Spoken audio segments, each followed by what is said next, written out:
yang akhir-akhir ini secara statistik menunjukkan perkembangan yang banyak, yang cukup pesat. Apalagi dengan adanya pandemi kemarin yang memaksa orang itu untuk diam di rumah, ternyata justru itu meningkatkan keinginan dari banyak orang untuk memahami apa sih sebuah bisnis lain. Kalaupun misalnya ada pengurangan karyawan, kalaupun misalnya ada pemotongan gaji, ataupun kalau misalnya terpaksa harus meninggalkan pekerjaan rutin, dan ternyata beberapa orang dan cukup banyak memilih trading forex ini menjadi sebuah lini bisnis yang baru bagi mereka. Namun ternyata dibilang mudah, ya mudah, dibilang sulit, ya sulit. Karena faktanya bahwa 90% dari para trader itu masih mengalami kegagalan. Oleh karena itu, Bapak Ibu, sebenarnya ada apa di trading forex ini? Apa yang salah? Apakah bisnisnya yang buruk? Apakah memang di sistem untuk setiap pebisnis itu menjadi rugi dan hanya sebagian kecil yang untung? Atau seperti apa? Ada sebuah rahasia yang rata-rata trader forex ini jarang mengamati, jarang melakukan analisa. Seringkali kita selalu itu dimanjakan dengan sebuah sinyal-sinyal dari media sosial atau sinyal-sinyal dari broker yang katanya memberikan sebuah jaminan kalau diikuti itu akan memberikan profit yang konsisten. Namun faktanya bahwa kebanyakan sinyal-sinyal akan membuat kita bukan untung, justru buntung. Jadi intinya sinyal yang terbaik adalah dari diri kita. Nah, malam hari ini saya ingin berbagi sebuah strategi. Ini bukan hal yang baru bagi saya, tetapi mungkin bagi teman-teman adalah hal yang baru atau jarang dibahas. Padahal sejatinya kalau kita tahu strategi ini, kita akan bisa mendapatkan profit konsisten dan benar-benar profit konsisten. Nanti bisa dibuktikan, ya teman-teman bisa bisa lihat seperti apa. Saya akan tunjukkan langkah-langkahnya, bukan sekedar teori tetapi benar-benar langkah konkret. Teman-teman bisa catat atau screenshot, silakan nanti dipraktekkan. Kalau ada kesulitan boleh nanti japri ke saya atau masuk di Smart Trader untuk mendapatkan edukasi lebih lanjut. Saya buka di slide yang pertama. Tadi saya sudah sampaikan 10 tahun ini ternyata perkembangan dari masyarakat peminat untuk trading forex itu melonjak tinggi. Banyak sekali faktor yang sudah tadi saya sebutkan, entah itu karena memang terkena PHK, entah karena dia sakit harus mundur dari perusahaan, atau karena dia menikah sehingga harus keluar dari pekerjaan, dan ternyata setelah dia memutuskan keluar dari perusahaan, ekonominya nggak lebih baik. Terpaksalah harus mencari sesuatu yang baru untuk tambahan itu. Nah, mengapa beberapa dari survei yang dilakukan, ternyata ada beberapa alasan. Sebelum saya masuk ke dalam poin, kita harus tahu dulu kenapa sih biasanya orang memilih trading forex itu menjadi sebuah alternatif lini bisnis yang baru. Jelas karena yang pertama bisa dilakukan dari mana aja. Bisa dilakukan di rumah, dari kantor, mau kapanpun, hampir 24 jam.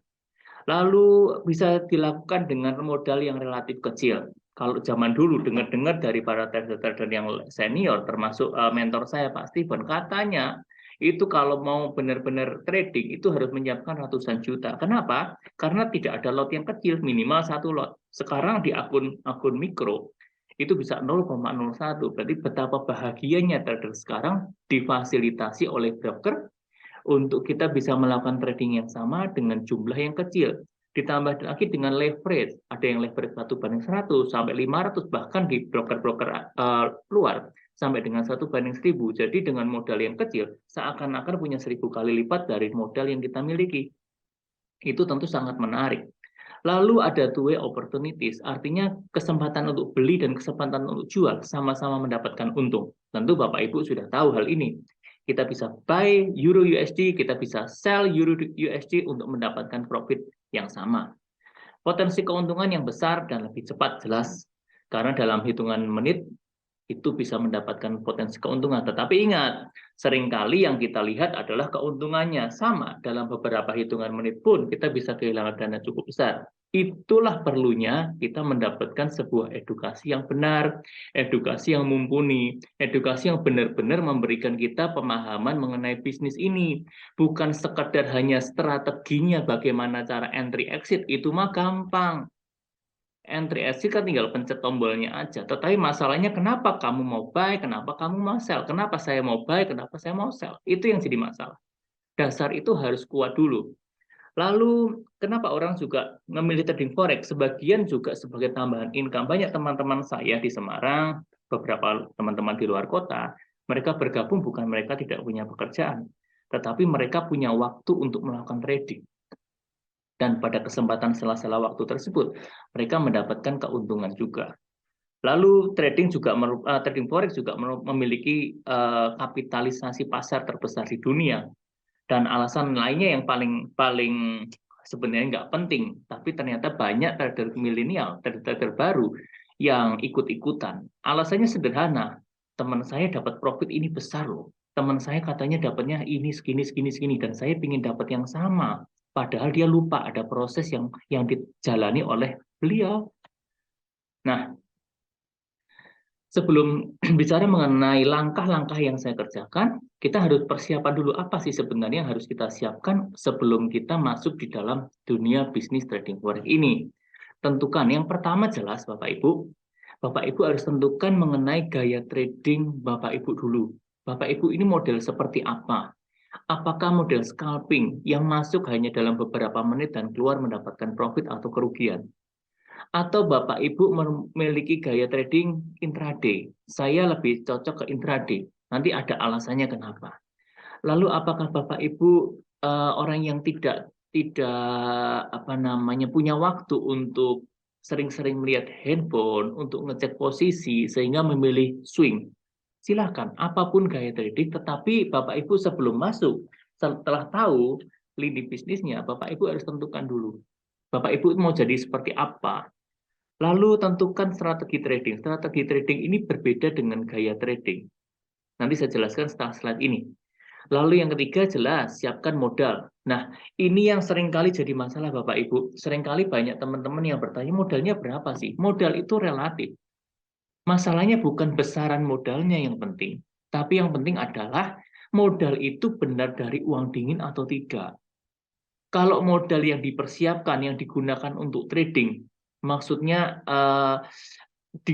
itu adalah uang yang digunakan untuk keperluan pada waktu tertentu, bayar sekolah, bayar lingkungan, atau bayar listrik, ya itu akan sangat beresiko. Jadi pastikan ketika Bapak Ibu ingin terjun dalam dunia trading, kalau uangnya nggak besar, ya ikutlah uang yang kecil nggak masalah. Tetapi pastikan bahwa jika uang itu hilang, kehidupan Bapak Ibu itu tidak akan terganggu. Yang paling menyesal karena sudah hilang. Tapi ada caranya supaya nggak hilang, kan begitu. Jadi pastikan bahwa itu adalah uang dingin yang Bapak Ibu siap untuk kehilangan dan tidak mengganggu kehidupan dari Bapak Ibu atau rumah tangga Bapak Ibu. Yang keempat adalah bangun mental Anda untuk siap loss terlebih dahulu sebelum mengharapkan profit. Seringkali karena banyak trader-trader pemula yang masuk itu karena bujukan dari marketing broker, karena lihat Insta Story, lihat ya dari berbagai media sosial bahwa profit ini ayo bergabung dengan kami, lihat profit hariannya segini-segini. Tanpa berpikir panjang, dianggap itu sebuah kebenaran. Padahal yang diposting belum tentu itu akun real. Yang kedua, yang diposting, Bapak Ibu bisa bayangkan. Kemarin saya sempat diskusi dengan mentor juga, bilang gini, kenapa kok selalu yang di-share itu profit? Oh, ternyata caranya punya dua akun. Dua akun sama-sama akun demo. Satunya dibuka buy, satunya buka sell. Tinggal aja mana yang untung, itulah yang di-share. Tutup semua. Yang paling besar untungnya mana yang di-share. Kalau yang yang loss ya tidak di-share. Jadi semudah itu aja. Lah kenapa kita harus ikut-ikutan di sana? Kenapa kita harus lihat bahwa orientasi kita kepada sebuah keuntungan yang besar tanpa kita tahu kenapa bisa ke sana? Itu yang berbahaya. Nah, gaya trading dan strategi trading Bapak Ibu harus pahami dulu. Gaya trading tadi adalah terkait dengan waktu. Bapak Ibu mau scalping adalah beberapa menit hingga beberapa jam. Intraday adalah Bapak Ibu masuk pagi, lalu pada malam hari atau pada sesi tertentu Bapak Ibu bisa tutup posisi, baik itu rugi atau baik itu untung. Yang ketiga adalah swing. Yang swing berarti Bapak Ibu bisa tahan beberapa hari. Salah seorang mentor di Smart Trader, Mas Vicky, beliau jago swing. Tahan mau berapa bulan, ayo dilawan gitu kan, diladenin sama beliau. tiap orang walaupun sama-sama mentor, kami pun memiliki perbedaan gaya trading. Dan apakah mana yang lebih baik? Semua baik, asalkan tidak mengganggu psikologis dari pelaku trader itu. Misalnya kalau saya biasanya intraday atau saya biasa scalping, lalu tahu-tahu mendadak saya menjadi seorang swing dan saya merasa gerah karena aduh lama banget ya profitnya nggak masuk nih, malah justru loss. Lebih baik saya nggak lakukan hal itu gitu. Atau orang yang biasa swing karena biasa begitu untuk langsung ratusan dolar, tetapi ini baru $5, baru $10 sudah ditutup, rasanya capek-capek mencet, untungnya cuma segini. Nah, kalau memang sudah merasa terganggu, berarti ada yang salah dengan gaya trading kita. Jadi yang pertama yang perlu adalah kita pastikan kita mau jadi seperti apa. Jangan sampai salah, dan yang yakin gini, jangan ikut-ikutan orang lain. Orang lain memilih gaya tradingnya karena itu yang terbaik buat dia, tetapi yang terbaik buat dia belum tentu terbaik buat kita. Jadi Bapak Ibu, pastikan dulu, Bapak Ibu mau jadi seorang apa. Lalu yang kedua adalah mengenai strategi trading. Strategi trading ini lebih berbicara mengenai teknik. Bagaimana cara kita masuk dan bagaimana cara kita keluar dari market. Kapan kita masuk, kapan kita keluar. Indikator apa yang kita gunakan untuk kita masuk dan indikator apa yang kita gunakan untuk kita keluar. Dan segala kompleksitas daripada transaksi itulah yang disebut dengan strategi trading. Oke. Nah, sekarang saya akan sampaikan ada 7 poin. Anda sudah siap untuk trading? Kita akan segera mulai. Strategi trading forex sederhana tanpa ribet. Langkah pertama, Bapak Ibu, yang saya lakukan adalah sebagai penganut, saya menggunakan kata penganut karena sebenarnya di dalam market, di dalam analisa market itu ada banyak analisa-analisa. Ada yang namanya kita kenal analisa fundamental, ada yang namanya analisa teknikal, dan ada analisa yang tidak populer, namanya analisa sentimental. Nah, saya termasuk penganut dari analisa sentimen market atau analisis sentimen. Setiap kali saya memilih pair, setiap kali saya memilih pasangan mata uang yang hendak saya tradingkan di market, yang saya lakukan adalah memastikan bagaimana sentimen market itu bergerak pada minggu tersebut terhadap masing-masing mata uang tunggal. Bapak Ibu, percayalah bahwa mata uang di dunia ini ada yang menggerakkan. Mata uang itu tidak bergerak liar. Ada pihak-pihak yang memiliki kepentingan terhadap mata uangnya. Termasuk negara dari mata uang itu memiliki kebijakan. Bagaimana? Kita lihat sekarang mata uang Indonesia, rupiah misalnya. Bank Indonesia, kenapa dia ikut-ikutan menaikkan suku bunga? Kalau Bapak Ibu lihat, The Fed, Bank Sentralnya Amerika, dengan Bank Indonesia, Bank Sentralnya Indonesia, sama-sama menaikkan suku bunga, tetapi memiliki tujuan yang berbeda, Bapak Ibu. Jangan kita langsung memberikan sebuah kesimpulan bahwa menaikkan suku bunga karena untuk melawan inflasi. Enggak. Inflasi Indonesia masih dalam relatif terkontrol. Kalau Amerika menaikkan suku bunganya melalui bank sentralnya namanya The Fed, memang tujuannya jelas.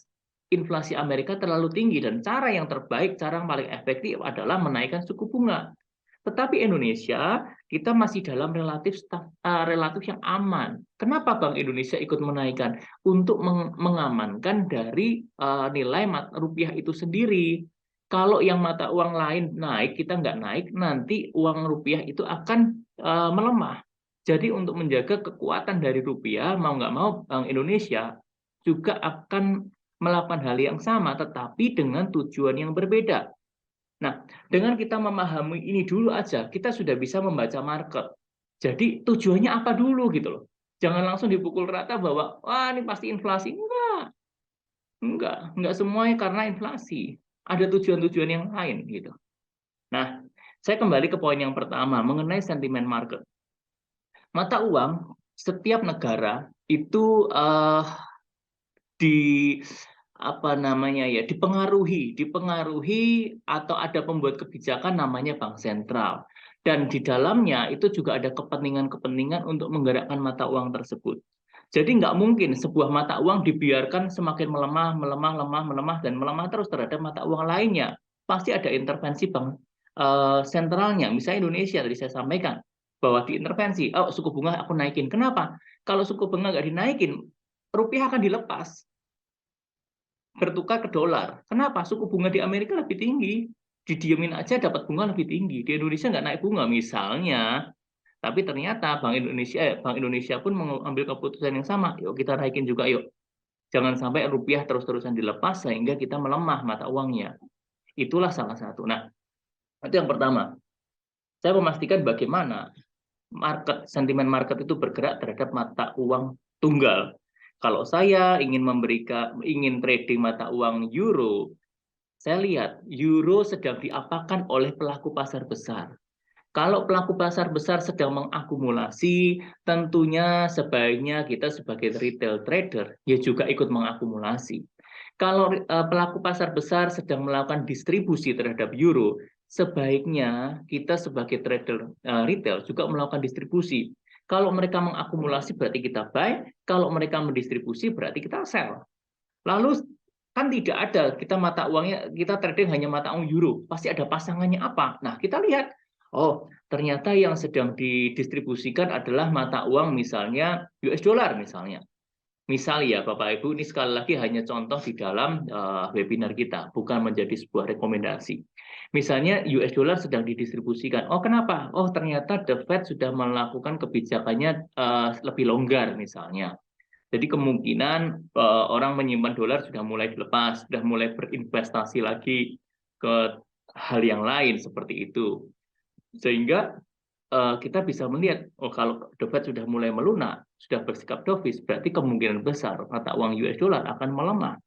Nah, saya tinggal melihat bagaimana euro menguat, bagaimana USD melemah, saya pasangkan menjadi sebuah mata uang. Pilihan saya untuk saya tradingkan. Itu yang pertama. Lalu langkah yang kedua yang saya kerjakan adalah saya memilih gaya trading intraday. Saya memilih, oke, gaya trading intraday. Dengan demikian saya pastikan bahwa posisi saya yang sudah saya pilih di awal itu harus selesai pada hari yang sama. Saya tidak suka posisi saya itu menginap apalagi sampai berhari-hari. Sehari pun saya coba untuk tidak, dan sekarang sudah nggak ada sama sekali posisi floating. Tahun kemarin masih ada, tahun ini sejak awal tahun saya sudah tidak ada posisi floating. Sehari tutup, berapapun keuntungannya itu tutup. Nah, kalau Bapak Ibu ikutin yang sama, misalnya, oke, saya juga ingin ikuti yang sama, berarti Bapak Ibu harus komitmen dengan diri sendiri. Bahwa setiap kali Bapak Ibu punya posisi, pastikan pada hari itu harus tertutup. Seringkali itu kita mengubah gaya di pertengahan. Ketika kita memilih pertama untuk melakukan scalping. Artinya hanya dalam beberapa menit, saya harus mengambil take profit atau stop loss. Ternyata kenyataannya setelah kita masuk ke market, merah gitu. Nah, setelah merah, lalu kita mengubah, aduh, saya yakin deh, nanti pasti naik gitu. Nanti pasti akan balik lagi. Lalu kita tungguin, udah mau malam, kita masih, aduh, enggak lah, masih merah, saya mau tahan. Akhirnya jadi swing. Ternyata kebesokan harinya lebih merah lagi, lebih besar lagi. Nah, ketika lebih besar, kita mulai panik gitu. Kenapa kita panik? Kuncinya adalah karena kita merubah gaya trading. Kita bukan seorang yang cocok untuk melakukan swing. Psikologis kita kena. Bapak Ibu, ini yang seringkali terjadi pada trader pemula. Kadang-kadang ada labil ya, kita ikut-ikutan atau mencari pembenaran di berita. Kita menggunakan banyak strategi gitu ya. Akhirnya kita mencari cocokmologi mana yang paling sesuai dengan posisi kita dan membenarkan itu, oh benar kok, saya nggak salah. Padahal market sudah salah, arahnya sudah salah gitu. Jadi Bapak Ibu, saran saya, jangan pernah mengubah posisi, jangan pernah mengubah gaya trading. Setelah Bapak Ibu masuk dengan gaya scalping, pastikan itu scalping. Kalau mau swing, ya kalau sudah mau swing, ya jangan baru $5 Bapak Ibu sudah taking profit. Ya udah swing aja, jangan dilihat-lihat. Bapak Ibu mau taking berapa? $100, $200, silahkan. Ya, itu poin kedua yang Bapak Ibu harus lakukan dan menurut saya efektif sekali. Bapak Ibu bisa coba praktikin. Yang ketiga adalah saya menentukan titik exit saya dengan cara yang berbeda pada setiap pair. Nah, Bapak Ibu, ini kuncinya. Tidak semua mata uang itu memiliki volatilitas yang sama, tetapi memiliki volatilitas yang berbeda. Bapak Ibu harus amati ini. Tentu saya nggak bisa cerita detail-detailnya di sini, terlalu panjang. Mata uang Euro, USD seperti ini, Euro CAD seperti nggak bisa. Tetapi Bapak Ibu harus amati Itu kita pelajari dalam sesi lanjutan. Nggak mungkin di sini. Tapi memiliki volatilitas yang berbeda. Rentang hariannya itu berbeda. Ada yang katanya kalau euro katanya gitu kan, euro USD antara 100 100 pip. Katanya kalau GBP itu bisa sampai 150, kalau gold bisa sampai 300 misalnya. Nah, itu kita perlu catat rentang harian kemungkinan mata uang itu bergerak di angka berapa. Kalau menentukan titik exit misalnya dia rentangnya cuma 100 pip. Kita mengharapkan 150 pip, ya percuma gitu kan. Jadi kita perlu tahu di mana rentang mata uang itu. Makanya nggak semua harus kita kuasai. Kita lihat aja yang memang memang kita sudah hafal, kita sudah bahasa Jawa titen ya untuk mata uang itu kita trading di mata uang itu. Tapi dengan langkah satu, langkah dua ya, jangan langsung langkah tiga. Ikuti setiap langkah sesuai dengan urutan. Lalu kita juga lihat pada rilis data ekonomi pada hari itu, Bapak Ibu. Ini penting. Kadang-kadang data ekonomi ini membuat market bergerak liar. Saya mengantisipasi data supaya trading saya nggak kacau, trading saya nggak loss. Saya melihat misalnya saya buka euro, gini. Hari ini akan ada rilis misalnya ada ECB meeting misalnya. Ada Lagarde, dia akan berpidato mengungkapkan mengenai rencana dia ke depan. Saya akan antisipasi pada jam berapa dia akan pidato. Lalu saya lihat gimana trennya, isunya ke depan seperti apa. Kalau ternyata tidak bisa ditebak, alangkah baiknya Bapak Ibu nggak masuk pada pair itu. Jika pada hari itu ternyata memang akan ada rilis data ekonomi, ataupun misalnya Bapak Ibu misalnya memang mau memanfaatkan rilis data ekonomi untuk trading, Bapak Ibu yakin, habis ini nih GBP kelihatannya akan rilis dan diperkirakan dia misalnya inflasinya turun. Berarti Bapak Ibu ingin sell untuk GBP. Nah, ketika Bapak Ibu ingin sell GBP, Bapak Ibu pastikan bahwa kalau misalnya mendekati jam-jam itu, Bapak Ibu khawatir karena ada isu yang kelihatannya menjelang itu kok ragu-ragu, segera taking profit sebelum batasan jam tersebut. Itu juga bisa menjadi solusi. Tapi kalau Bapak Ibu yakin, silakan setelah rilis langsung ditutup. Itu juga untuk mendapatkan sebuah momentum loncatan dari pips terhadap mata uang itu. Kalau salah ya tentu kita kena stop loss, tapi kalau benar untuk kita bisa lebih besar. Kadang-kadang lebih spekulatif ketika data ekonomi itu dirilis. Lalu batasan jam kerja. Batasan jam kerja saya mematok diri saya gitu sebelum sesi Amerika. Dan sekarang saya lebih disiplin karena ada kegiatan sore juga. Kadang-kadang saya harus terima tamu, kadang-kadang ada yang konsultasi, telepon, ada janjian ke kantor. Saya batasi jam 4 untuk saya off all position. Saya tutup sebuah posisi saya. Jadi karena saya menganut intraday, silahkan saya pasang taking profit, saya pasang stop loss seperti itu. Kalau memang saya ragu atau saya nggak sempat ngamatin, saya pasang seperti itu. Tapi biasanya jarang stop loss, kecuali untuk mata uang yang volatil saya pasang. Dan jam 4 sore, apapun posisi yang masih mengandung, saya akan tutup. Dan selama ini dipraktikkan dan jarang ya untuk kena loss. Artinya loss ada, tetapi lebih besar profitnya. Langkah yang keempat adalah saya menggunakan technical analysis untuk menentukan titik entry dan titik exit terbaik, bukan untuk menentukan arah market. Ini yang penting Bapak Ibu, begini penjelasannya. Technical analysis itu melihat historis bagaimana para pelaku pasar sebelumnya, dan kemungkinan itu akan berulang di masa yang sekarang. Karena mereka percaya perulangan itu akan terus terjadi bahkan sampai masa depan. Nah, saya karena penganut dari sentimental analysis, saya akan lihat market ini bullish atau bearish untuk mata uang yang sedang saya incar. Misalnya, saya melihat euro USD. Saya lihat ini bullish, kemungkinan besar dia naik bukan turun. Walaupun ekonomi Eropa sedang porak-poranda, sedang ada Perancis sedang ada demo besar-besaran, saya melihat karena data sentimennya melihat big money-nya itu sedang mengakumulasi dari mata uang euro. Tentu prinsipnya yang pertama, kalau mereka mengakumulasi, saya nggak boleh distribusi. Kalau mereka sedang distribusi, saya nggak akan melawan dengan akumulasi, itu konyol. Nah, Di mana peran technical analysis? Ketika saya tahu euro sedang diakumulasi, saya tunggu koreksi pada time frame pendek. Misalnya time frame rentang 1 jam, rentang 15 menit, atau paling besar H4. Tapi jarang lah. Saya hanya pakai di M15, paling H1. Hanya itu aja. Ketika dia korektif ke bawah, saatnya saya masuk euro. Hanya itu, segampang itu. Lalu bagaimana ketika dia katanya sudah kena resisten? Saya nggak akan pasang sell. Ingat, kalau market sedang bullish, ketika dia kena resisten, namanya resisten mah tetap akan jadi garis. Ditembus mah ditembus aja. Kalau market sedang bearish, namanya support, ditembus mah ditembus aja. Nggak dia izin dulu, oh udah kena support, saya naik dulu ya. Nggak ada cerita itu. Kalau dia mau naik mah naik aja, kalau turun turun aja. Resikonya adalah seringkali kita itu lebih percaya dengan garis. Bukan saya nggak percaya technical analysis, maaf, saya percaya, saya menggunakan. Tetapi bukan untuk menentukan arah, Bapak Ibu. Technical analysis saya pakai. Untuk kapan? Untuk titik entry. Dan kapan titik exit? Kira-kira kalau saya buy, berarti saya buy di support. Ketika dia kena resisten, saya sebelum kena resisten, saya sudah siap-siap exit. Daripada kalau nggak tembus, kan dia sempat koreksi kecil, saya sudah dapat untung dulu. Kira-kira hanya seperti itu digunakan.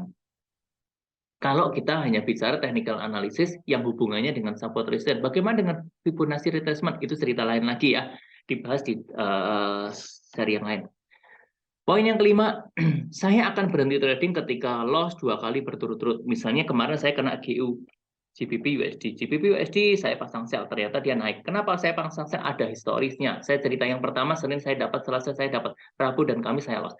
Akhirnya saya hari Rabu untuk yang mata uang GU saya berhenti. Dua kali loss berturut-turut, saya coba, saya masih yakin dengan data, ternyata kena stop loss, ya sudah, saya nggak trading di mata uang itu. Dan ketika saya sudah profit 7 kali berturut-turut, saya juga akan berhenti. Itu yang ngajari mentor saya. Kalau sudah profit, tahan, jangan sampai greedy. Karena analisa selanjutnya kemungkinan itu sudah analisa yang sifatnya spekulatif, analisa yang bersifatnya lebih harapan, lebih sudah greedy, sudah bukan netral kita. Jadi itu berlaku untuk semua mata uang, karena kita bicara forex semua mata uang, apapun itu yang terjadi. Lalu langkah yang keenam, saya tidak suka untuk mengubah-ubah strategi trading yang saya lakukan. Ini prinsip yang penting buat Bapak Ibu, buat teman-teman yang baru belajar, terutama kalau yang sudah senior mah dia sudah punya gaya sendiri-sendiri, sudah punya strateginya masing-masing. Tapi bagi yang teman-teman baru, prinsipnya adalah satu strategi yang sudah teruji oleh 1000 kali trading itu lebih baik daripada Bapak Ibu punya 1000 strategi yang masing-masing hanya 1 kali digunakan. Nggak akan pernah bagus. Kita belajar sama mentor A, katanya sih pakai ini gitu kan. Oh, katanya pakai Fibonacci cocok misalnya. Nggak cocok, kita ngambek nih. Kita ganti, oh harusnya pakai Ichimoku misalnya. Ternyata loss lagi, kita ngambek lagi, kita ganti lagi. Oh harusnya pakai moving average, loss lagi kita ganti. Oh harusnya pakai RSI lah. Kapan kita pernah mau belajar terhadap cara sebuah strategi gitu kan? Atau pakai misalnya, oh fundamental, harusnya tuh kita baca fundamental. Ternyata begitu fundamental meleset, kita ngambek lagi.